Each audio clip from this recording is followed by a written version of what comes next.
PDA PDA PDA चिल्ला चिल्ला के आप पीडीए आसमान सर पे उठाए हैं। और ये 3 नाम आपने घोषित किए, इसमें कहां है पीडीए? पिछड़ा, दलित, अल्पसंख्यक, तीन नामों में पिछड़ा कहां है और अल्पसंख्यक कहां है? मुसलमान का पूरा वोट लेने के बाद आपने मुसलमान को क्या दिया?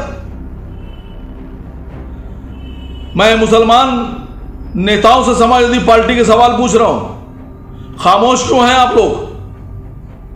आपकी दिलेरी कहां चली गई कि आप गुलामों की तरह से हाथ बांधे अपने नेता के सामने सर झुकाए खड़े हैं? आपके हलक से यह भी आवाज नहीं निकल रही है अपने नेता से कि एक राज्यसभा दे दें उनको, मुसलमानों को? किस मुंह से आप 100% वोट मांगेंगे? आप चाहे मुझे कितनी गाली बकलें, मैं लड़ूंगा, मैं बोलूंगा, मैं खड़ा हूंगा, क्योंकि मैं बोल रहा हूं, क्योंकि मैं जिंदा हूं। उत्तर प्रदेश में राज्यसभा की 10 सीटों पर चुनाव होना है। समाजवादी पार्टी ने अपने राज्यसभा के 3 उम्मीदवारों के नाम घोषित करके उनका नामांकन कराया। पहला नाम आलोक रंजन, दूसरा नाम जया बहादुरी और तीसरा नाम रामजी लाल सुमन। पीडीए पीडीए पीडीए चिल्ला चिल्ला के आप पीडीए आसमान सर पे उठाए हैं।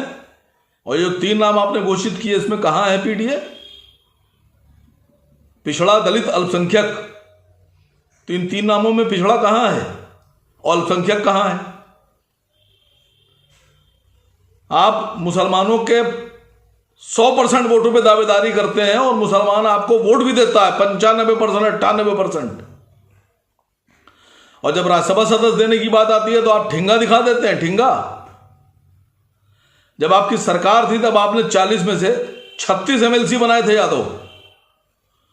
और आज जब 3 राज्यसभा सदस्य आए तो मैंने एक चैनल पर अभी कुछ दिन पहले आपके एक नेता से कहा कि मुसलमान को राज्यसभा भेजिए, एक को, हमारा हक है, भीख नहीं मांग रहे हैं आपसे, हम वोट देते हैं आपको। तो उन्होंने कहा नहीं नहीं, आप कौन होते हैं मांगने वाले? अखिलेश जी मुसलमानों से बहुत मोहब्बत करते हैं और देंगे। कहां है, कहां दे रहे हैं आप?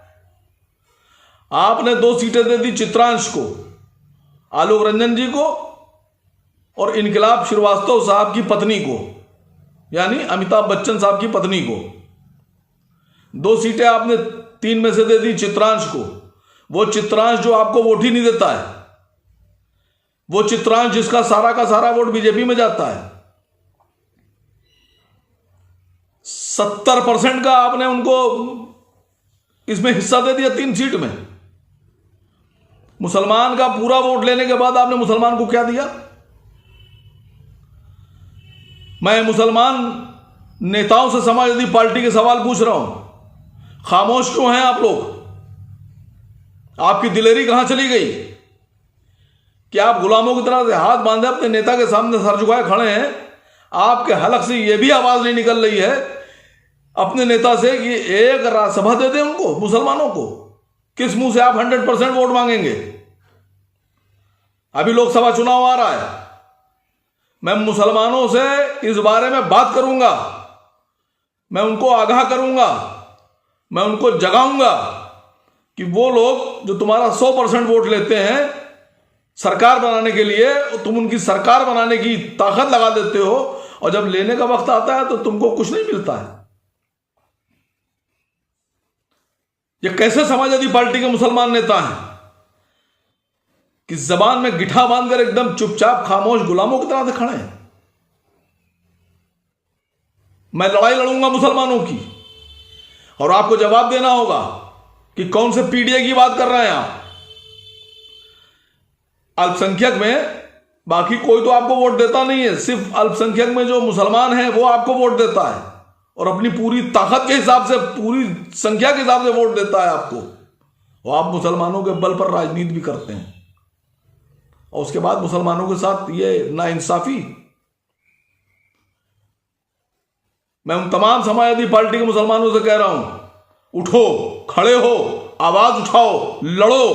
क्या मैसेज दे रहे हैं कि पूरे भारत में आप ये मैसेज दे रहे हैं कि जो लोग, जो मुसलमान समाजवादी पार्टी को 100% वोट करता है, वही समाजवादी पार्टी मुसलमानों को एक रेजा बराबर 1% का भी हक देने पर राजी नहीं है।